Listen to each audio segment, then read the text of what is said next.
Imagine spending your whole life protecting humans from monsters, only to one day be betrayed by them, ungrateful, ugly, and worthless humans. As your last breath leaves your body, suddenly a goddess appears. She gives you a new life, reincarnating you into a 10-year-old child with immense power and the ability to charm every girl you meet, something that never happened to you before. In a distant past, when gods and magic ruled the world, there was a demon king named Leonis. Leonis heard troubling news. Another demon king had been defeated, and now 6 powerful heroes were on their way to challenge him. Leonis' undead army was locked in fierce battle with the humans when suddenly, a giant tree erupted from the ground. One of the heroes climbed the massive tree and unleashed an arrow into the sky. The arrow split into many beams of light, raining down on the battlefield, resurrecting the fallen warriors. Not long after, a mighty dragon joined the human side, launching a direct attack on Leonis' castle. As the humans drew closer, the giant tree began to move wildly, sending its long roots in every direction to attack. Leonis was ready to charge into battle, but his followers reminded him of the oath he made to the goddess of darkness. Now was not the time for him to die. Accepting this reality, Leonis finally laid down his staff and could only watch as his castle slowly crumbled. Though defeated, Leonis vowed that as the king of the undead, he would rise again in 1,000 years to reclaim everything that was rightfully his. Centuries passed, and we shift to another scene, where 2 beautiful girls are exploring ruins that had just surfaced due to a massive earthquake. They are checking to see if the ruins hide an empty lair. These 2 girls are Lycelia, a swordsman in training, and her servant, Regina. As they venture deeper into the ruins, Regina seems doubtful they'll find anything, but Lycelia assures her that empty creatures usually hide deep and out of sight underground. With the help of a special device to detect the presence of hollow creatures, they eventually found some strange statues and thought the place might be an ancient tomb. As they got closer to the door, the detection device they brought started beeping loudly. But oddly enough, the door was sealed with magic. Lycelia tried to read the writing on the door but had trouble understanding it. Meanwhile, Regina felt this would take a long time, so she decided to explore the area around the door on her own. As Lycelia continued trying to figure out the door, she accidentally touched it, and suddenly the door opened on its own. The room behind the door lit up instantly, revealing a large crystal in the center. The device they brought went out of control, buzzing loudly before it overloaded and broke. Lycelia stepped closer to the crystal and realized there was someone trapped inside it. We are then taken back 1,000 years into the past, where Leonis, the demon king, meets with the goddess of darkness, Rosalia. Rosalia reminded him of their agreement. 1,000 years later, they would return to the world, and at that time, a human worthy of receiving his power would appear. Leonis' task was to find them. Leonis begged Rosalia to stay with him, but Rosalia flew away into the darkness. Back to the present, Lycelia tried to break the crystal, but her attack didn't work.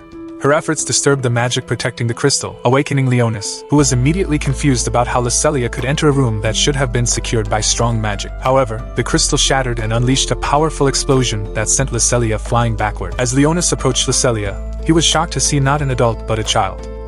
Leonis, now seeing his own reflection, realized that he had been reincarnated as a child. He began to wonder if his spell had gone wrong and had brought him back to his younger self, from when he was still a hero. Lycelia, curious about why there was a child trapped inside the crystal, checked on him. Feeling a bit awkward, Leonis began to think that Lycelia was rather charming.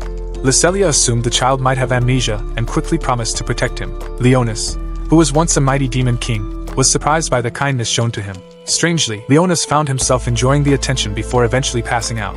When Leonis finally woke up, he found that Lycelia had already prepared food for him. However, after years of being undead, Leonis had lost his sense of taste. He was confused about why his body could faint from hunger, finding the situation quite embarrassing. Although he briefly considered punishing Lycelia for her overly familiar behavior, Leonis instead discovered that he still had his sense of taste. Relieved, Leonis accepted Lycelia's kindness, as she sincerely shared her meal with him. Lycelia then introduced herself as a student training to become a swordsman at the Holy Sword Academy.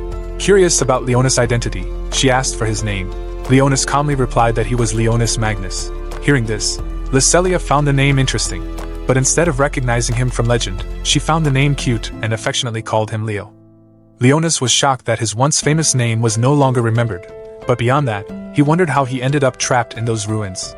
Lycelia speculated that perhaps Leonis had been captured by void creatures and imprisoned there. Leonis was confused because he didn't know what the void was, and it seemed like Lycelia didn't either. With surprise, Lycelia explained that the void were mysterious creatures that appeared around 64 years ago and have since become humanity's greatest threat. Meanwhile, in another part of the ruins, Regina was exploring alone. The detection device she carried began beeping, signaling that something was nearby, and suddenly, the crystals around her started to move. Quickly, Regina activated her holy sword and prepared to fight. At the same time, Lycelia continued explaining to Leo that there was still much they didn't understand about the void creatures. Leo tried to figure out what year it was now.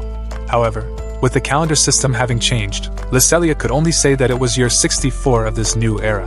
Suddenly, a loud explosion echoed, and Regina swiftly reported that a giant void creature had appeared.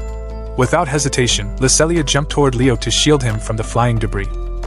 Shortly after that, the wall collapsed, and a large void creature resembling a giant burst in with terrifying force. Lycelia tried to attack it with her weapon, but the strike had no effect. As the situation grew more dangerous, Leo stepped forward, but unfortunately, he tripped over his own cloak. His small new body made him unaccustomed to moving with agility. The void creature drew closer, preparing to attack. However, before it could strike, it was blasted by Regina, who had just arrived at the scene. Regina looked at Leo with curiosity, not knowing who this child was. But Lycelia quickly interrupted, saying they would discuss it later. The void creature, though hit by the attack, began to rise again.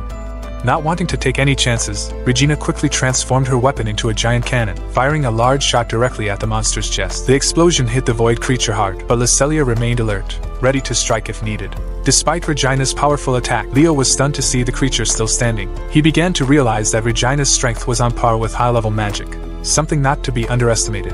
In a firm voice, Regina told Lycelia and Leo to run while she handled the monster. Lycelia hesitated for a moment, not wanting to leave Regina alone to fight the giant void creature. However, for Leo's safety, she agreed and began running with him away from the battle. As they ran, Leo kept thinking about how everything seemed to be falling apart. The plan he had in mind seemed to have turned against him. For a moment, Leo considered turning back and facing the void monster himself, but he ultimately decided to stay with Lycelia. Lycelia urged Leo to focus on learning more about this current world, a world clearly different from what Leo remembered. However, before they could escape danger, another void monster appeared, blocking their path. Lycelia reacted immediately, telling Leo to run while she held off the monster. But Leo felt tempted to show his true power, eager to destroy the creature in one strike. As Leo prepared to cast a spell, Lycelia quickly pushed him aside, taking a hard hit from the monster.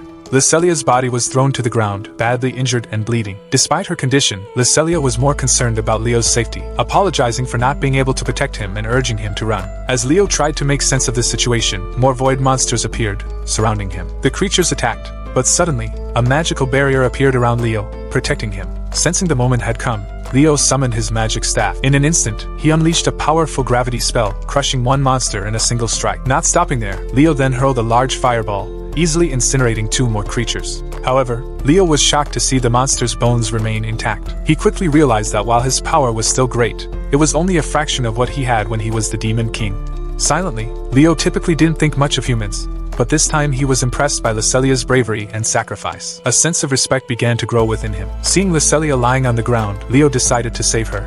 Using his magic, Leo revived Lycelia. During the process, strange symbols appeared on her body, indicating something beyond just resurrection. Meanwhile, Regina had finally defeated the void monster she was fighting and quickly tried to contact Lycelia. Leo, who previously had little interest in human technology, was now amazed by their advancements, marveling at how far humanity had come in the past 1,000 years. When Lycelia woke up, she immediately hugged Leo tightly, relieved that he was safe. Lycelia's reaction surprised Leo. He hadn't expected that Lycelia's biggest concern was him, not her own well-being. Leo felt confused by Lycelia's overwhelming care for him. Still in shock, Lycelia asked how she could still be alive after suffering such serious injuries. Casually, Leo replied that her wounds weren't too bad, and he had used a healing spell to save her. Lycelia furrowed her brow in confusion, then asked if Leo had used the power of the Holy Sword. Not fully understanding what Lycelia meant, Leo listened quietly as she explained. Lycelia told him that the Holy Sword was a special power developed by humans to fight the void creatures. Lycelia further explained that when the void creatures first appeared, some children were born with strange abilities. This became the basis for creating the Holy Swords, which are said to match the personality of the user. Lycelia admitted that she hadn't received her Holy Sword yet and was currently using magical tools to fight. Shortly after, Regina joined them, curious about the monster they had just faced. After they got out of that situation, Lycelia and Regina decided to take Leo back to the city with them. As they walked, Regina introduced herself, but noticed Leo staring at her. With a teasing tone, Regina started calling Leo playful nicknames. Lycelia, feeling annoyed, quickly told Regina to stop acting weird, but Regina continued to tease Leo, making Lycelia even more irritated. Leo, who was usually accustomed to respect, felt a bit annoyed at being made fun of by the girl. When they arrived in the city, Leo was amazed by what he saw. The city looked modern, filled with technology and structures Leo had never seen before.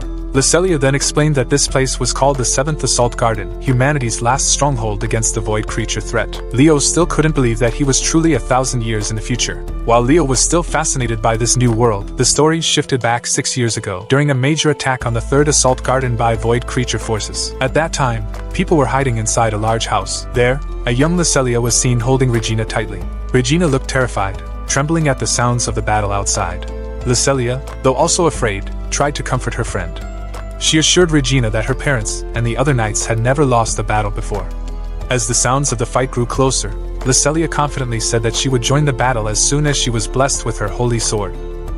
The sounds of the battle grew louder. Lycelia, eager to go out and help her family, tried to move, but Regina quickly stopped her. Although both wanted to help, the situation outside was too dangerous. Not long after, they were finally rescued. But terrible news hit them. All the holy knights had fallen. Lycelia's parents were among the casualties. Lycelia fell to her knees, and together with Regina, they cried in deep sorrow over their loss. Back in the present, Leo pondered whether the entire island was actually a giant fortress. Casually, Regina informed him that the island was not just a fortress but also a city where people lived and defended themselves. Leo was even more amazed to learn that the island was actually moving. Meanwhile, Lycelia contacted her superior and informed them that they were bringing a boy who she believed had awakened a holy sword. They assumed that the holy sword had been used to heal the boy's wounds, though Leo knew that wasn't the case. Lycelia told Leo that from now on, he would stay with them at Excalibur Academy, where holy sword wielders are trained to become great warriors. Regina then excused herself to go shopping, while Lycelia stayed with Leo. Lycelia explained that Leo would have to pass the gate exam before he could enter the academy. Now alone, Leo decided to head to the bathroom. In his mind, Leo kept wondering how everything had gone so wrong from his original plan. How did he end up trapped in the body of a child like this? Leo then summoned his 2 old followers, Blackus and Sherry, from the shadows.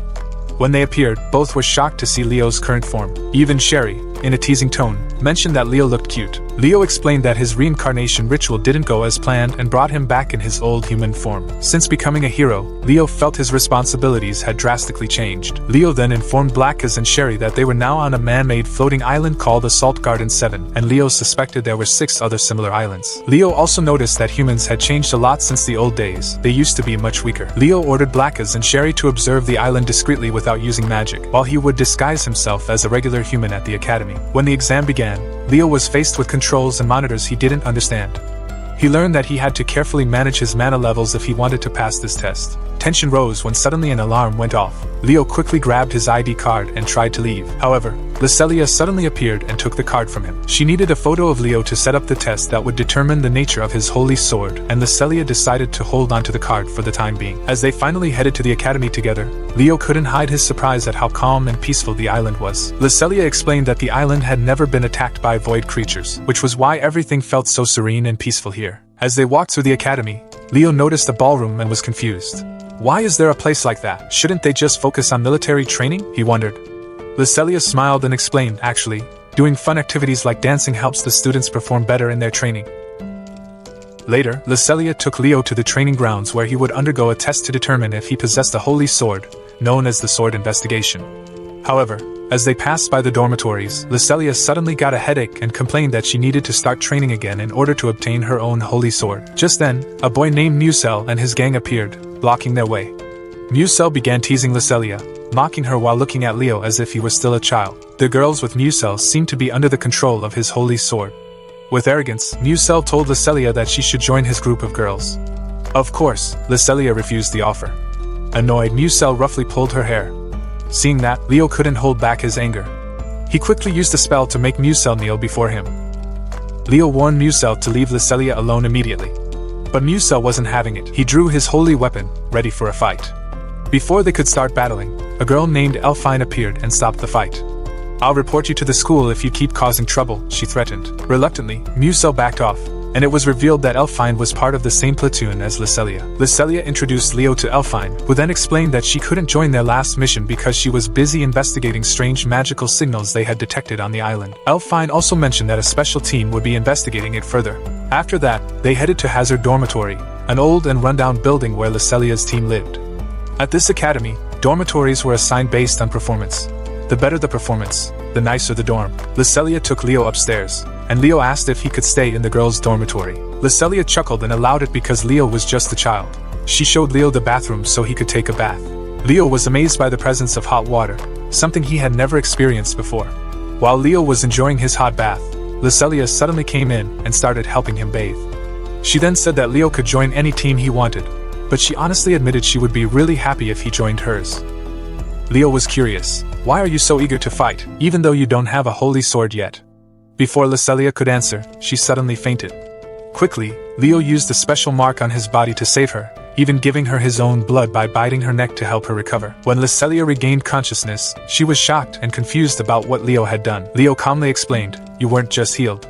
You were actually dead earlier." 2 years ago, Lesselia was in an intense training session against several combat robots.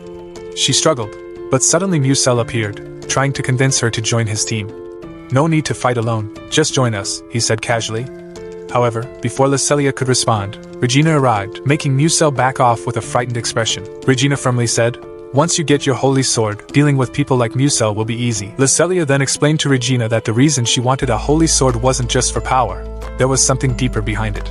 Back in the present, Lesselia woke up. Leo finally decided to be honest with her. "Actually, I'm an ancient sorcerer who's been revived," Leo said, looking serious. Leo explained that when he revived Lesselia, he accidentally turned her into a vampire. That's why she had to drink his blood, to restore her magical energy, or mana. Upon hearing that, Lesselia told him about the void creature attack that destroyed her village, leaving both her and Regina as orphans. The Excalibur Academy took them both in, and since then, Lesselia had been taking on dangerous missions, hoping to awaken her own holy sword. "Can I still get a holy sword now that I'm a vampire?" she asked hopefully. Leo wasn't sure, but he reassured Lesselia by saying she was probably stronger now than before. Suddenly, Leo's stomach growled loudly, making him feel awkward. It had been a long time since he'd been used to feeling hungry. In the cafeteria, Leo tried to buy food with the gold coins he still thought had value, but he was shocked to find out that the island only accepted credits, and his gold was worthless. Leo realized that all the money he had collected in the past was now completely useless. Nearby, there were some thugs harassing a girl, forcing her to pay off her debt. When the girl asked for more time, the thugs started to get rough. But casually, the girl pulled out a wooden sword and managed to scare them off. This girl was Sakuya, a member of Lesselia's team. Sakuya apologized for not joining the exploration mission. "Sorry, I was busy gambling after class," she said without a care. Sakuya had also heard about Leo from Elfine, and Leo quickly realized that Sakuya was highly skilled with the sword, even though it was just wooden. Lesselia decided to buy lunch for everyone, and during that time, Leo noticed Sakuya wearing unusual clothing. "Hey, where's that outfit from?" he asked curiously. Sakuya explained that the clothes were from her hometown, which had been destroyed by a void attack, and she had vowed to wipe out all those creatures. It turns out, Sakuya also had a gambling habit. Suddenly, 2 girls came over, demanding the debt that Sakuya had borrowed. However, Sakuya quickly tried to distract them. After lunch, they all headed to the training area, where a woman named Alto was in charge of Leo's holy sword test. Leo pulled out his staff and said, "This is just a backup weapon." Everyone was shocked when Leo easily destroyed 3 robots designed to simulate void creatures. Alto, looking impressed, said they would need to run more tests. Suddenly, Musel appeared and issued a challenge. "Why don't you prove your strength by fighting me?" They agreed to duel. However, when Lesselia saw Musel's team getting ready to fight, she immediately insisted on helping Leo. Musel agreed, but on the condition that Lesselia had to join his team. Leo boldly accepted the challenge and bet that if they won, Musel would have to leave Lesselia alone forever. The fight began under Alto's supervision. Lesselia quickly defeated several members of Musel's team. In the middle of the fight, another girl from Musel's group tried to attack Leo, but he managed to stop her with a shadow spell. Regina, who arrived late, rushed to the training area and was shocked to see the ongoing battle. Lesselia continued to fight against Musel's team with determination. However, when Lesselia finally faced Musel, he used his sword's power to bind her and disarm her. Musel then immediately chased after Leo. That's when Lesselia's desire to protect Leo awakened her holy sword. Lesselia managed to break free from Musel's spell and launched an attack, slicing Musel's sword in half. With his sword destroyed, Musel lost control over his team, and the girls began to regain their senses. Musel conceded defeat, and Regina ran to hug Lesselia while everyone cheered to celebrate their victory. After returning to the dormitory, Lesselia felt very grateful to Leo for his help. "I promise I will protect you as my ally," she said sincerely. However, Lesselia also asked Leo for help to become stronger. That night, the team held a festive party to celebrate Lesselia's victory and welcome Leo into their group. In the midst of the celebration, they debated who should be Leo's roommate. In the end, Leo chose to stay with Lesselia since she was the one who found him first. After that, Leo was in Elfine's room, signing up for the Academy network. Elfine began to tell stories about her past as a fighter in her old team, but now she only worked as a data analyst because she had lost her powers after witnessing the deaths of her friends in the battle against the Void. Leo began to register and borrowed power from Elfine. He opened Elfine's tablet and started checking the world map. Memories of the past emerged, reminding Leo that the Void creatures seemed to always appear in places where major battles had previously occurred. Suddenly, Blackus emerged from Leo's shadows and reminded him that the entire city was currently relying on a giant mana crystal known as the power generator. Not long after, Sherry came and told Leo that she and the war he was involved in had been forgotten by many, which Leo found very strange. Meanwhile, beneath the water's surface around the island, several divers were searching for signs of the Void outbreak. However, they were suddenly attacked by tree-like creatures calling Leo's name. We jump back to the year 432, where we see young Leo, known as the Holy Sword Hero, trying to defeat some gargoyles that had been scaring the townspeople. His guide praised Leo as a very good person for bravely facing these monsters while 6 other heroes were busy guarding the Imperial City. However, when they arrived at the place where the monsters were supposed to be, Leo realized it was all just a trap. Suddenly, a group of soldiers appeared and surrounded him, chaining his body. They stabbed him with spears, planning to leave him to die, saying that Leo would no longer be a problem for their master. As Leo lay dying, the dark goddess, Rosalia, appeared and showed herself. Rosalia asked Leo if he hated those who betrayed him, but Leo replied that he didn't think they were truly evil. Rosalia then tried to persuade Leo to join her side, saying she had always been interested in him and wanted Leo to fight against the world alongside her. Rosalia even said she liked him and wanted him to be with her. However, suddenly, Leo woke up from this strange dream. Leo remembered his mission to rebuild his demon army, and used a special magic mark to awaken Lycelia from her sleep. Leo told Lycelia that with this mark, he could control his followers. Lycelia looked worried and asked if Leo might force her to do bad things, but Leo assured her he wouldn't do such a thing. Leo also reminded Lycelia that although she was bloodthirsty at night, she should at least ask for permission before biting him. Shortly after, Lycelia received a call from Elfine, who informed her that there would be a major strategy meeting on their day off. Elfine promised to tell Lycelia more once she knew. Lycelia then asked Leo to train her, and Leo said she looked full of energy after drinking his blood. At the command center, a group of leaders and director officials, including Castoros, were discussing the loss of contact with their marine team. They noted that they detected void activity for 3 seconds before everything went silent again, which was strange for a void attack. They saw some blurry images of strange creatures and wondered if it was a new species of void entity that looked like a tree or perhaps a powerful void lord. The discussion continued about how this resembled the Great Void, and how well they had defended themselves since then. As they sought a way to handle the situation, Castoros received a call from the commander, who ordered them to double-check the situation. Gillian, the division commander, said he would assemble the best team of warriors to investigate, and promised that nothing bad would happen to the island. Meanwhile, at the training grounds, Lycelia was already showing rapid progress. She was able to defeat the training robots quickly, and Leo, wanting to challenge her further, decided to set up a magical barrier around the area. Not only that, he also summoned a group of low-level skeletons for Lycelia to face. After battling them, Lycelia was exhausted. As a thank you for the training, Lycelia offered to buy Leo a meal. However, despite his stomach growling, Leo seemed hesitant to eat the food she offered. On the other side of the island, a second group was attempting to locate a void lord hiding underwater. Meanwhile, back at the dormitory, Sakuya saw Blackus sitting outside and thought he looked very cute. Sakuya even tied some food around Blackus's neck for later. Regina entered Elfine's room, bringing some new candies to try. Sakuya joined them and talked about the dog she found outside. Sakuya then asked why Elfine was still wearing her uniform, and Elfine explained that she was on duty with the scouting team. Meanwhile, Lycelia and Leo were driving around the city in their vehicle. Leo couldn't hide his amazement at all the things humans had built. In the kitchen, we see Sherry working hard to earn money for Leo. Sherry was cutting potatoes, but unfortunately, she also ended up cutting the bull. The chef then assigned her to sweep outside as a punishment. Just as she was about to start her task, Sherry saw Lycelia and Leo arriving and quickly hid behind the door. Lycelia bought some donuts for someone, and Sherry was curious about where they were going. They eventually arrived at a place called Sunny Spot, a restaurant. Outside, a group of children ran up to greet Lycelia cheerfully. It turned out these children were orphans who lived at the restaurant, and Lycelia sometimes helped take care of them. Leo was reminded of his past as an orphan, though his life had been very different. Inside the restaurant, a child named Dean tried to prank Lycelia by lifting her skirt, and Leo attempted to catch him. However, Lycelia casually told Leo not to take it too seriously. They then joined the restaurant owner, Miss Frenia, and Lycelia introduced Leo to her. Lycelia told her that she brought donuts and vegetables for them, and that she would cook dinner tonight. Leo realized that this was a place Lycelia was deeply committed to protecting. He began to wonder if there was something in his own life that he also wanted to protect. Meanwhile, in the control room, Alphine sensed a strange vibration on the radar coming from beneath the city. Sakuya voiced a bad feeling about it. In the city's storage area, workers inspecting food supplies were shocked to see tree roots starting to grow inside the room. Then we returned to the year 428, where a city was under attack by terrifying monsters. On the city walls, 3 heroes, including a 12-year-old Leo, stood watching the monsters approach with pounding hearts. Tiras, one of the heroes, expressed impatience as they waited for the arrival of the other heroes. Meanwhile, Arakiel, the oldest among them, had already planned to destroy all the monsters and people in the city. Arakiel chanted a spell that could burn all living things around him, telling Tiras to revive everyone afterward. But Leo, hearing this, clearly disagreed with his plan. With great determination, he drew his sword and cut through Arakiel's spell, declaring that he rejected the idea of killing and reviving everyone. Without hesitation, Leo jumped down from the wall and faced the monsters alone, fighting fiercely and managing to defeat them all. Cheers erupted from the crowd, filled with admiration. However, Arakiel warned Leo that the power he held might one day backfire and lead to his downfall. Back in the present, in the control room, they received shocking news that the underwater creature had disappeared. Castoros speculated that it might be a void creature capable of disappearing easily.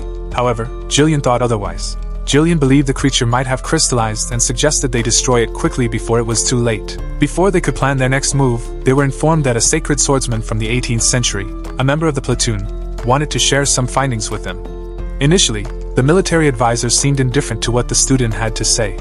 However, the atmosphere shifted when they learned that the student came from the Fillet family, and all attention immediately turned to him. Suddenly, Alphine appeared on the screen and explained that the void had seeped into the underground areas of the island, disrupting the existing network. Everyone in the control room was shocked to hear this, and the staff quickly confirmed that strange sounds had been reported from Block 59. Even more suspiciously, the void seemed to be moving, suggesting that something unusual was happening. Alphine suspected that the void might be trying to infiltrate deeper into the city in a very stealthy manner.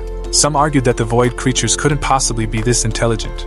However, a new report from the storage department arrived with startling news. Thick roots were growing in one of the warehouses. Regina, in a panic, tried to call Lycelia, but unfortunately, she couldn't get through. Alphine, not standing idle, decided to send a drone to the sunny spot where Lycelia and Leo were relaxing with the children. Meanwhile, in the storage area, several soldiers encountered a void creature, but it managed to escape, leaving everyone bewildered. Alphine quickly informed them that the void was heading toward the power plant through the electrical lines. If the creature reached it, it could absorb massive amounts of energy and trigger a large-scale monster invasion. Shortly afterward, the void arrived at the power plant and began clashing with the security system. At the same time, Castoros, the executive director, issued an order to activate fortress mode on the island, instructing everyone to evacuate to the shelters immediately. Eventually, the void reached the mana crystal within the plant, causing a surge of monsters to emerge, adding to the chaos. In the control room, the leaders prepared for a prolonged battle, realizing they had to hold out for at least 3 days until reinforcements arrived from the capital. Leo and Lycelia quickly assessed the situation and took immediate action. Leo instructed Sherry to keep Lycelia's friends safe and help move the children to a safer location. As the monsters began flying closer, Leo joined Lycelia, who was already prepared to fight. In an instant, Lycelia skillfully sliced through 2 monsters, while Leo unleashed fire magic to burn the rest. Suddenly, 3 large ogre-class void creatures appeared around them. The rest of their team was already in position. Sakuya calmly took them down one by one, and Regina used her cannon to handle the remaining monsters. They managed to clear out all the surrounding monsters, but nerves began to rise as a large void-class hydra appeared, followed by a void-class dragon descending from the sky. Leo saw the dragon and couldn't hold back a laugh, commenting on how even a great dragon could transform into a void creature. Feeling compelled to face the dragon alone, Leo asked Lycelia to protect him while he prepared a powerful spell. Leo used an impressive level 10 spell to try to destroy the dragon. However, instead of dying, the dragon crashed down near them, heightening the tension in an already critical situation. As it landed, the dragon unleashed a burst of flames that knocked Lycelia down. However, Blackas emerged from the shadows to provide assistance, giving Leo just enough time to cast another spell. With great effort, Blackas managed to hold the dragon back long enough for Leo to finish his spell and finally defeat the dangerous creature. But before they could celebrate, the ground began to tremble violently, and a massive crack appeared. Thick branches shot out, grabbing Lycelia and pulling her underground. Leo ran toward the gap, but more branches blocked his path. The branches twisted and formed a figure that called out Leo's name. It was then that Leo realized it was Arakiel, his old enemy, re-emerging from the darkness. Flashing back to the year 434, in the undead city of Necrosa, Leo returned to his castle after a grueling battle. There, Rosalia, the goddess of darkness, was waiting for him. It was clear that Leo had now transformed into an undead, with half of his face resembling a skull. Leo informed Rosalia that he had won the fight against a tough opponent and offered her the treasure he had taken. However, Rosalia told him to keep it for now. Rosalia praised him, and Leo then mentioned that he had a new friend named Blackus, a prince from the Shadow Kingdom. They had helped each other deal with issues in Blackus's kingdom, and in return, Leo learned some spells from him. Rosalia decided to give Leo a special gift, a sacred sword that she once possessed when she was still a hero. She explained that the sword no longer suited her, so she transformed it into a demon's sword before handing it over to Leo, emphasizing that there were special rules for its use that Leo was already aware of. Back in the present, Leo is now a demon. He and Arakiel face off. Arakiel tries to summon more void creatures, but Leo quickly stops him with fire magic, forcing Arakiel to retreat underground. Leo checks his special mark and feels relieved to see that Lycelia is still alive. The mark hasn't faded. Leo vows to defeat Arakiel for good this time. Suddenly, Blackus appears from the shadows, and they discuss how Arakiel could still be alive. They wonder if Rosalia might still be in this world. Leo casts a spell to send some of his soldiers to guard the children, while he rushes to rescue Lycelia. Blackus, hearing a faint noise nearby, finds Lycelia's communication device lying on the ground. Elfine calls out to Lycelia, asking her to help them fight a Hydra-class void as they need more strength. Leo responds, explaining that Lycelia has been captured by the void, and he asks Elfine to use her sacred sword's tracking ability to locate Lycelia so they can rescue her. Elfine warns him that it's dangerous and suggests that Leo wait for additional help. However, Leo insists that they don't have time to wait. Seeing the destruction Leo caused, Elfine finally decides to trust him. Leo uses his sword to locate Lycelia and quickly learns that she is at the power plant. Without wasting time, Leo and Blackus rush off to rescue her. Meanwhile, Elfine successfully dodges attacks from the Hydra, and Sherry appears to help, swiftly defeating the Hydra without revealing herself. Everyone around is stunned, confused by what just happened. On the other side, Leo rides Blackus toward the power plant. Blackus, curious, asks why Leo is so determined to help humans. Leo admits that he has started to care about them. They break into the plant, and Leo immediately attacks Arakiel with a fire spell. However, Arakiel seems unaffected thanks to his super-fast healing ability. Arakiel tells Leo that he should have died 2,000 years ago. Calmly, Leo responds that he didn't truly die, just hid his soul. Arakiel continues, talking about how the world has changed and how he plans to rebuild it. But Leo doesn't quite understand what Arakiel is talking about. At that moment, faces appear among the branches, and Leo realizes that Arakiel has merged with the priests of the Holy Order. Meanwhile, deep underground, Lycelia is bound by strong branches. As they attack her, she feels her mana draining too quickly, suspecting Arakiel as the culprit. The situation worsens as all the merged faces begin attacking at once. Leo understands that the only way to win is to find Lycelia and wake her up. He then coats the voice tunnel with his blood and begins searching for Lycelia. Lycelia's desire to protect everyone causes thorns to emerge from her blood, breaking some of the branches holding her. Leo quickly locates Lycelia and shoots a listening device toward her. The device pierces her, awakening her vampire powers. Finally, Lycelia frees herself and reunites with Leo, while Blackus disappears to recover. Lycelia, confused, asks Leo what he did, and Leo replies that he gave her some of his blood. Now, they prepare to face Arakiel, who starts casting several level 10 spells that could cause massive destruction. Leo asks Lycelia to defend him, while he goes after Arakiel. Lycelia fights off the monsters with her blood magic, while Leo draws his demon sword, Dainsleif. The sword can only be used to protect Leo's kingdom. Leo then declares the 7th Strike Garden as his kingdom, making everyone there his subjects, and vows to protect them. Blackus is shocked to see how well the sword suits Leo. Arakiel, in a dismissive tone, claims that it's impossible to change the fate of the world, but Leo is determined to prove him wrong. With a powerful sword strike, Leo finally defeats Arakiel. Once Arakiel is gone, the void creatures that had been causing trouble stop appearing, and those remaining start to vanish. In the control room, everyone is stunned to see that they managed to stop the invasion, guessing that the void's ruler may have been destroyed by the explosion at the power plant. Meanwhile, Leo and Lycelia land safely and are greeted by their team, who rejoice that everyone made it out alive. Back at the dorm, Leo is curled up on his bed when Lycelia walks in, carrying a plate of sandwiches and a handmade medal from the kids in the sunny place. In a nervous tone, Lycelia asks if she can get a bit of Leo's blood. Without hesitation, Leo offers his finger. As Lycelia leans in, a few of their friends suddenly enter the room, creating an awkward moment. Lycelia tries to explain what's happening, but no one really believes her. After the major attack on the 7th Strike Garden, the city is now in the process of rebuilding. With the power plant damage, they're replacing the city's mana supply with solar panels that convert sunlight into energy. Curious about the land Leo now calls his kingdom, he tries to sneak into the vault holding ancient secrets. But when Leo arrives, the spirit guarding the gate stops him, stating that he needs permission from the administration to enter. Suddenly, Regina appears behind him and starts teasing Leo about what he's doing there. Leo tries to lie, saying he just wants to study some things about ancient languages so he can read the writings on the walls. But when they reach the ruins where Leo was found, Regina uses magic to open the vault door, letting them both inside. Inside the vault, Leo is amazed and asks how Regina could open the door so easily. Regina just brushes it off, calling it a magic trick, and asks Leo to keep it a secret. Suddenly, they both receive a message from the administration, inviting them and the entire team to a special ceremony hosted by Princess Alteria. Excited, Leo suggests that Regina head to the port first while he finishes exploring the vault. However, Regina decides that she doesn't want to attend the ceremony.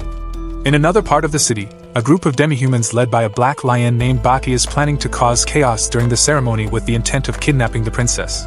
They plan to use her as leverage to free their friends who are imprisoned in the capital. But their plans are interrupted by Sharnak, the witch of the Everdark Forest, who suggests they change their approach.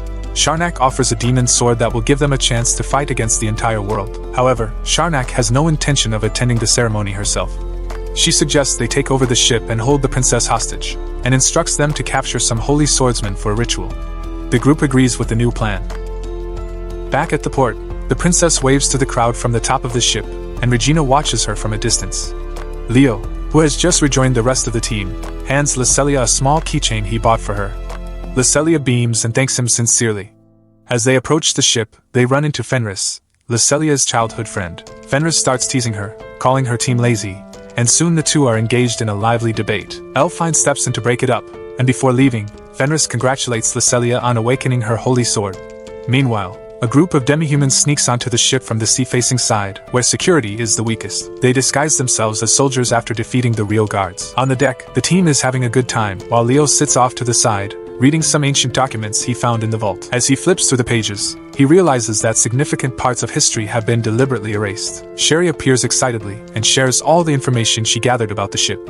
Leo thanks her and hands her a cho as a reward, but Sherry seems less than thrilled with it. Lycelia came and convinced Leo to join her in learning how to swim in the ship's pool. However, as soon as they started, Leo felt uncomfortable. It was difficult to focus with Lycelia wearing a swimsuit that caught his attention. Meanwhile, the princess was on her way to give a speech with several guards when they were suddenly attacked by demi-humans in disguise.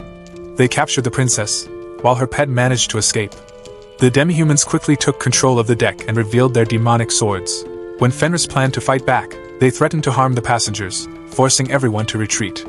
A demi-human named Jack used a magical apple as a bomb to keep everyone in line and make them surrender their weapons. They announced their plan to hijack the ship and make a deal with the government. One of the military advisors, Veet, questioned their motives. A demi-human, angry at Fenris's taunt, accidentally revealed that they had gained new powers from a goddess. Leo quietly told Lycelia that they needed to split up. Leo used his shadow magic to sneak away and search for the princess. In the control room, the princess, now held hostage by Sharnak, was forced to activate the ship's engines with her elemental powers in exchange for the passengers' safety. Bhakti, the leader of the demi-humans, ordered the princess to set the ship's course toward the capital. However, the princess spotted a dangerous empty nest ahead. It turned out Sharnak's original plan was to sacrifice the sacred swordsmen who were corrupted by hollow magic. When Bhakti tried to stop her, flames burst from his own demonic sword, and Sharnak warned everyone to follow her lead or face the same fate.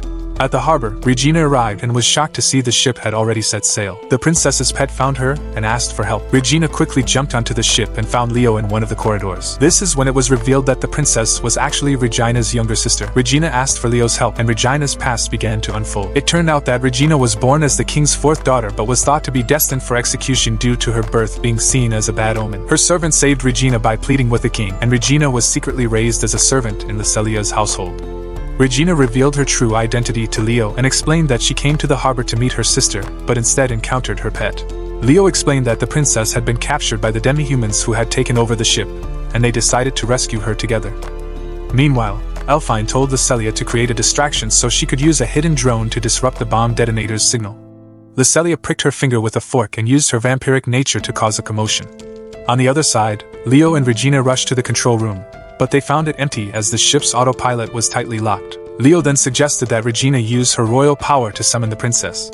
However, Regina seemed hesitant to reveal her true identity. Leo kept urging her, emphasizing that saving the princess was the top priority. Regina finally decided to use her pet to communicate with the princess without revealing who she truly was.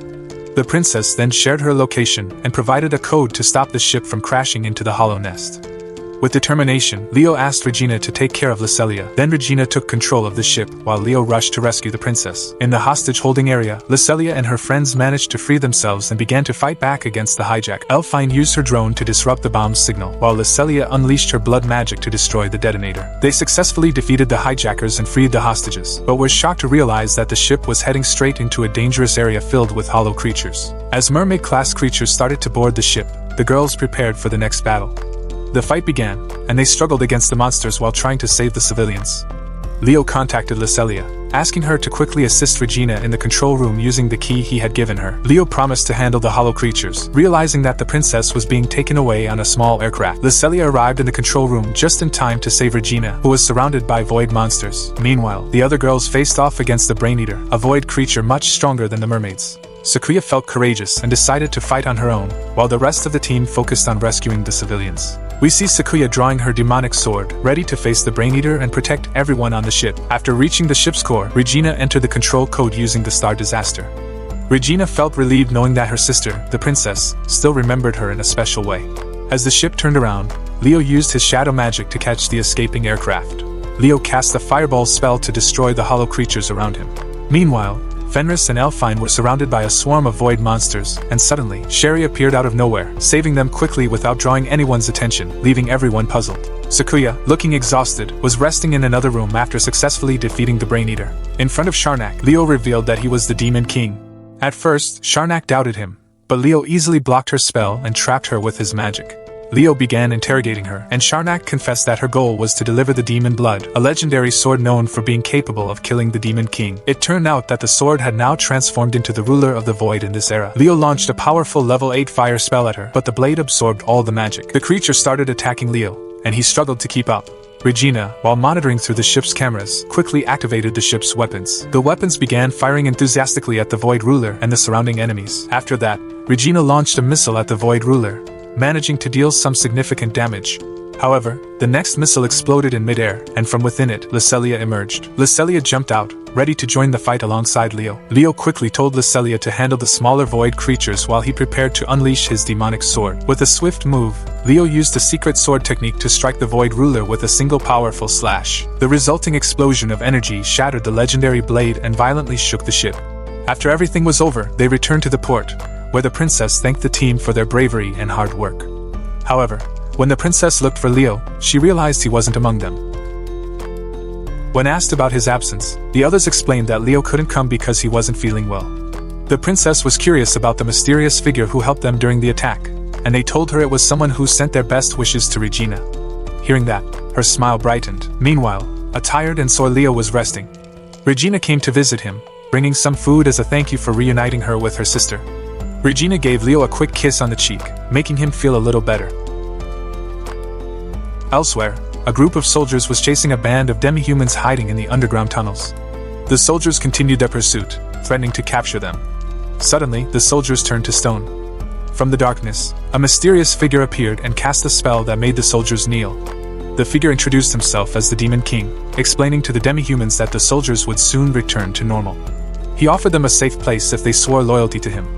With few options left, the demi-humans agreed to join. The Demon King then named them the Demon Wolves and created an underground labyrinth invisible to the soldiers, giving them a way to escape. As this happened, the Demon King received a mysterious call and realized that someone was looking for him, so he quickly left to answer the call. Back at the dorm, Lucelia noticed a large group of crows circling outside the window. Lucelia knew that crows were usually drawn to vampires, so she began to think that Leo might be able to help. Quickly, Lucelia started looking for him. Lucelia entered his room and saw Sherry cleaning, which left her a bit confused. But strangely, Sherry suddenly vanished, leaving Lucelia wondering if she had just imagined everything. Trying to reach Leo, Lucelia called him and said she was looking for him, but Leo quickly hung up. Feeling puzzled, Lucelia decided to take a shower. Meanwhile, the Demon King returned to his room and removed his disguise, revealing himself as Leo. It was clear that Leo had a plan to rebuild his demon army, and believed that the demi-humans would make useful allies. Later, as they gathered at the dining table, Regina mentioned a rumor about their haunted dorm. Regina said that some people had reported seeing a black dog and a ghostly girl. Lucelia then remembered seeing a girl cleaning Leo's room, but Leo dismissed it, explaining that Lucelia had actually seen Sherry. Regina asked where Sherry went, and Leo replied that Sherry was preparing for the upcoming match because she didn't want to disappoint Lycelia. Regina then revealed that their team would be competing against Fenris' platoon in the next match, and she warned that it would be very challenging. Lycelia was determined to win, no matter what. When the match started, Lycelia managed to capture one of the enemy's flags. Elfine, always vigilant, detected approaching attackers and immediately informed Regina of their location.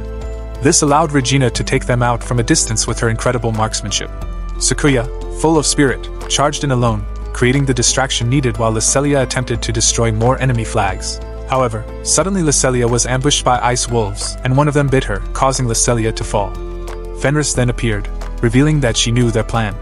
Fenris ordered Sakuya to chase her wolves while her team pursued Lycelia's flags. Confident that her team had the advantage and would win after defeating Lycelia, Fenris prepared to fight, instructing her teammates to handle Leo.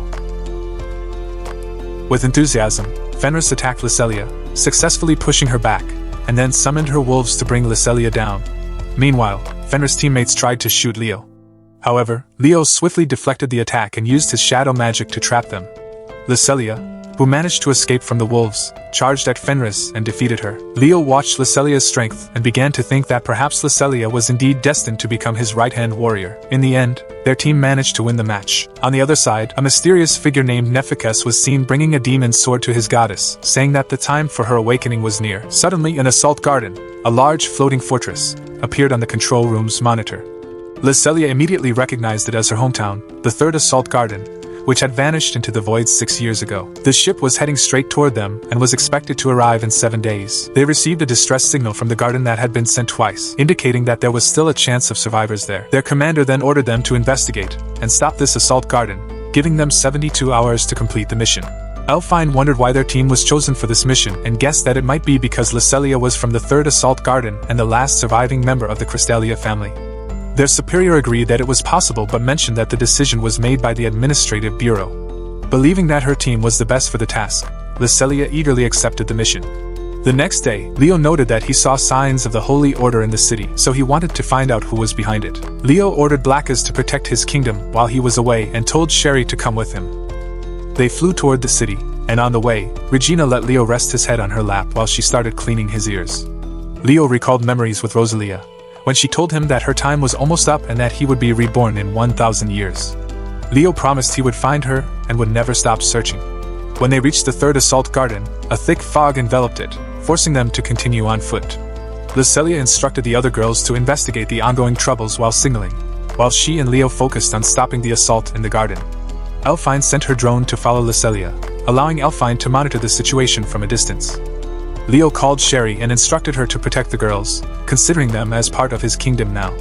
Lycelia remembered how the city was destroyed while she hid in a shelter. Suddenly, her counter beeped, and they were hit by an energy blast. Lycelia was pinned down, while Leo saw a massive void creature moving toward them.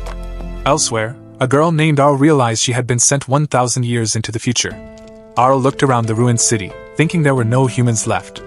It turned out Arl was sent here to prevent the rebirth of a goddess. Nephicus appeared, recognizing her as the great fairy hero, and knew Arl was here to destroy the goddess's ship with her legendary sword Crossaxe. Arl realized that Nephicus was the guardian of the ship and tried to attack him. However, Nephicus suddenly vanished, revealing it was just an illusion. Nephicus warned her to leave, while a giant void creature moved toward her, threatening to end her life. Back to Lycelia, she was in serious trouble as the giant creature prepared to attack her. Just before the strike, Leo quickly recited a spell that transported her to an underground tunnel, pulling her out of danger. The creature emitted a powerful energy beam, but Leo skillfully deflected it using a magical shield. Leo tried to fight back by launching a large fireball, but the void was protected by some sort of magical barrier. Leo quickly realized that it was a holy shield, like the ones angels used. He thought the void creature was trying to imitate an angel, but he knew it wouldn't be able to defeat him. Meanwhile, the girls saw flashes and explosions in the distance. Elfine observed anxiously, mentioning that her drone's feed had gone dead, possibly destroyed in all the chaos. Without hesitation, they agreed to head toward the explosion site to search for Lycelia. Amidst the ongoing battle, the void creature began firing arrows at Leo, but he easily deflected each attack. Then, Leo cast a powerful gravity spell, attempting to crush the void creature with his magical force. Strangely, the void resisted, withstanding all the magic thrown at it. Not willing to give up, Leo intensified his attack with an even more powerful spell. He cast a level 9 light spell that created a giant energy, pressing down on the void with overwhelming force. The creature struggled to resist, but Leo showed no mercy. He finally unleashed a lightning strike that hit the creature directly, obliterating it in an instant. After successfully defeating his enemy, Leo quickly rushed over to Lycelia. He told her that he had taken care of the void, but when he saw Lycelia, he was shocked to find her in a very bad condition, severely injured. He urged Lycelia to rest, even though he knew recovery would take time. Suddenly, ghostly figures appeared around them, and Lycelia immediately recognized the family crest on one of them. With full awareness, Lycelia realized that these were spirits loyal to her father. The leader of the ghosts, named William, stepped forward. William explained that he was the one who sent the distress signal. William warned Lycelia that the 7th Assault Garden was in great danger, as a new void ruler had emerged in the city and was absorbing energy from the power plant to grow stronger. William was sure that the creature would rise soon. Lycelia knew she had to warn the others, but she also realized that without solid evidence, no one would believe her. Leo reminded her that she was too injured to do much at the moment, and needed time to recover. William then offered to take her to the mansion, a place where they might be able to find some proof. Using their magic, the ghostly figures drove a car, although it moved slowly. Leo, not wanting to waste time, summoned his magical horse and hitched it to the car, allowing it to move faster. Meanwhile, the girls met a girl named Arl, who they thought was a survivor. However, Arl was suspicious and believed they were working with Nephekes, the mysterious figure behind the void. Arl drew her sword and tried to attack them, but Sakuya stepped forward to block her, and a fight broke out. Sakuya managed to win the fight but decided not to finish it quickly. Sakuya realized that Arl was too injured to continue the fight. Lycelia received a call from Elfine, who asked about the void creature they had fought. Lycelia told her that the void creature had been destroyed but warned that another dangerous void lord was hiding in the city and sabotaging the power plant, which could explain why the assault garden was active again. Lycelia suggested they check it out, but Elfine revealed that they had found a survivor and were helping them recover. Elfine also suggested that Lycelia go to the mansion after they were done. Leo then gave Lycelia a special amulet, explaining that it could turn mana into physical strength. However, Leo warned Lycelia that using the amulet would drain her mana significantly. Leo told Lycelia to imagine wearing it when she wanted to activate it. Lycelia was curious as to why Leo gave her the amulet. Leo answered seriously, saying that he didn't want Lycelia to get hurt again. He wanted her to stay safe. In addition to the amulet, Leo also gave her some lucky keychains, explaining that the keychains brought good luck. Meanwhile, the girls helped Arl treat her wounds. Arl explained that she was injured while fighting against the void creature. She then asked what they were doing there. Elfine replied that the city had been destroyed 6 years ago, and they were sent to investigate why the assault garden wasn't working. When Elfine asked Arl more about her mission, Arl revealed that she was on a mission to defeat a very powerful goddess. But before Arl could leave, her stomach suddenly growled loudly. Sakuya kindly offered her some food, while Elfine affirmed that their mission was to protect Arl. On the other side, Nephekes was preparing to resurrect the goddess when a void creature appeared and reported that his angel had been killed. Nephekes was shocked and believed that humans had defeated him, seeing this as a serious threat. With a firm resolve, Nephekes decided to take matters into his own hands. Lycelia finally arrived at the mansion and went straight to the library. She remembered the times when her father used to spend time there. With the help of a ghostly figure, Lycelia saw what the library looked like before it was destroyed. She recalled her father's story about an evil demon king who angered the gods, causing them to send heroes to defeat him. Her father once said that the demon king was beaten, but Lycelia doubted if that was really the end of the story. Suddenly, Nephekes interrupted her thoughts, and Lycelia wondered if Nephekes might be one of the survivors from the city. This question offended Nephekes, and without hesitation, he attacked Lycelia with magic, knocking her down with a single blow. We then see a flashback to Lycelia's childhood, where her father told her that she needed to take shelter for safety. Lycelia begged her father to come with her, but he insisted that he had to stay and fight, reminding Lycelia that their family had a duty to protect the city. Her father told Lycelia to go, reminding her that she hadn't awakened her holy sword yet. He also told her the story of the Demon King, saying that one day he would return to save humanity in their darkest hour against the void. Back in the present, Nephekes began to think that Lycelia might be able to save humanity. However, Nephekes felt that he might have overdone it by using such a strong spell to bring Lycelia down. As the dust began to clear, Nephekes saw the skeletons of soldiers appear and wondered who had called them. The skeletons stated that they were here to protect Lycelia, and Nephekes quickly assumed that Lycelia must be their master. Nephekes prepared to destroy them with another powerful spell. However, at that moment, Leo appeared and launched a fire attack that rained down on Nephekes, quickly knocking him down. Lycelia woke up confused and asked about the skeletons. Leo explained that they were summoned using the magical keychain Leo had given earlier. At that moment, Nephekes stood up, Now aware that Leo was no ordinary human, without thinking twice, Nefekes unleashed a burst of fire toward Leo. But Leo didn't just stand there. He countered with an ice spell, and the two forces collided fiercely. Despite that, Leo managed to defeat Nefekes. Surprised by Leo's power, Nefekes became curious about who Leo really was. However, before Nefekes could continue his investigation, the ground began to rumble violently. Nefekes laughed widely and said that the goddess was awakening. Seeing that his work was done, Nefekes fled through a magical portal, taunting Leo that the end of the world was near. Leo recognized Nefekes from his past and remembered how Nefekes had once served the Dark Lord of the Underworld. Leo wondered what Nefekes was doing there now and began to suspect that the goddess in question was Rosalia. Suddenly, a holy symbol appeared in the air, and the goddess appeared.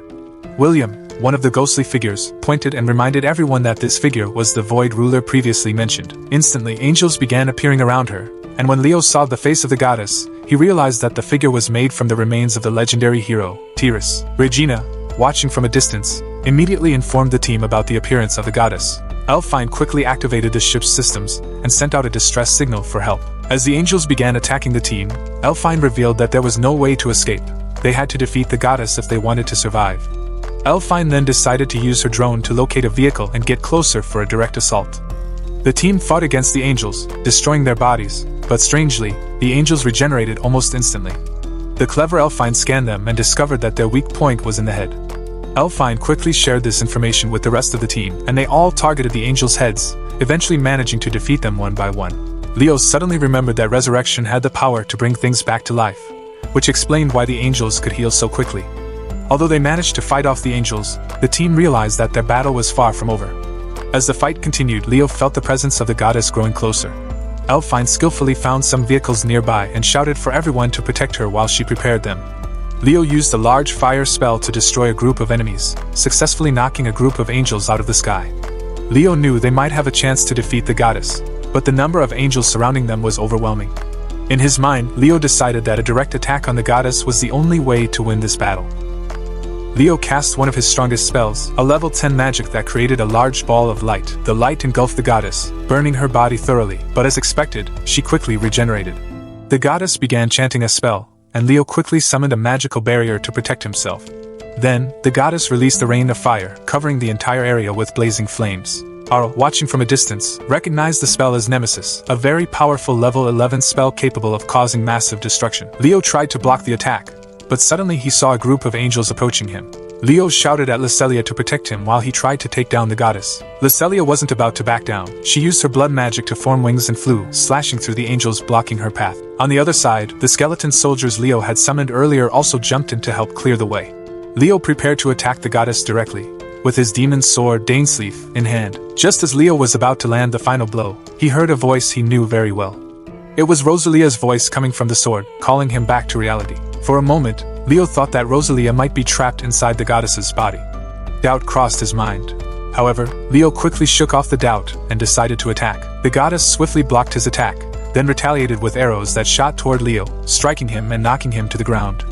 At that moment, the goddess prepared to cast Nemesis again.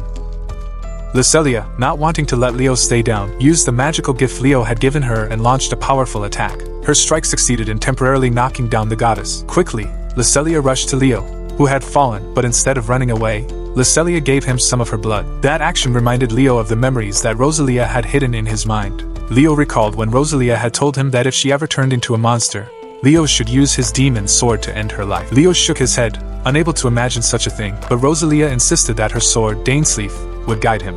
Now, with that memory, Leo realized that the goddess couldn't possibly be Rosalia. If she were, her sword wouldn't have allowed him to attack. This goddess was clearly a fake. Leo got back up, feeling a bit of new strength within himself. Lycelia, not wanting to stay still, tore a piece of her dress and handed it to Leo to bandage his wounds. Leo insisted that he would destroy the goddess and ordered Lycelia to stay behind and assist from a distance. Leo knew the goddess still had enough magic for one big attack. William, one of the ghost spirits, told Leo to use the other ghosts as an additional source of energy. William explained that human souls were still trapped here, ensnared by the goddess's magic. These souls wanted revenge, so Leo agreed to use their power. With determination, Leo began chanting a spell, creating a large ball of energy that started absorbing the spirit's power. William wanted to join the fight, but Leo had a different idea. Leo summoned more skeletons and let William and the other ghosts take over their bodies, creating a small army to protect Leo while he prepared to cast his big spell. Lycelia, with her blood magic, created weapons for the skeletons and led them in battle against the angels. On the other side, Elfine lifted the vehicle and prepared to leave. But Arl, the brave one, expressed her desire to stay and fight the goddess. Regina, worried, reminded Arl that Arl was still injured. However, Arl proved her strength by destroying an angel with just one strike. Arl explained that her sword, Crow's Axe, was specifically designed to defeat demon kings. Sakuya saw how serious Arl was and convinced Elfine to let her join the fight. Back on the battlefield, everyone fought desperately to protect Leo while he gathered energy for his spell. However, Leo realized that the process was taking longer than he had expected. An angel attacked Lycelia, knocking her to the ground. Quickly, the skeletons Leo had summoned helped Lycelia get up, warning her not to let her guard down. They praised her skills, but still warned her not to rely too much on her magical dress. Lycelia admitted that the dress drained her energy quickly, but she refused to give up because she wanted to protect Leo. The energy ball above Leo grew larger as he continued to absorb the power of the souls. However, the goddess began chanting her enemy's spell again, and Leo knew he needed more time. Leo told everyone to fall back as the goddess unleashed another wave of fire, burning everything around her. Thankfully, the team managed to avoid it just in time. The girls took their vehicle and drove off, but they saw more angels chasing them. Regina immediately used her weapon to shoot the angels that tried to attack as they fled. They saw the goddess from a distance, and Arl was already preparing for the final attack. As they reached the destroyed part of the road, they used the vehicle's booster to jump over the gap. Suddenly, a large angel appeared and was about to attack them with what looked like a deadly energy strike. However, before the attack could be launched, something strange happened. The object was pulled back and slammed into a building, destroying it instantly. It turned out, Sherry was the one who stepped in to protect them. Sherry hoped the fight would be a challenge, but was disappointed to see how easily the angel was defeated. Meanwhile, Leo had finally finished charging his spell. However, his gaze immediately turned to the goddess, who was preparing a massive attack that could destroy everything. In the critical moment, Leo decided to channel all his energy into his demon sword, Dainsleaf. The goddess lifted a large chunk of a building and threw it at Leo. But Lycelia didn't stay still. She jumped, and using her blood magic, sliced the chunk in half. Leo unleashed the full power of his demon sword, aiming it directly at the goddess. However, she put up a strong barrier to block his attack.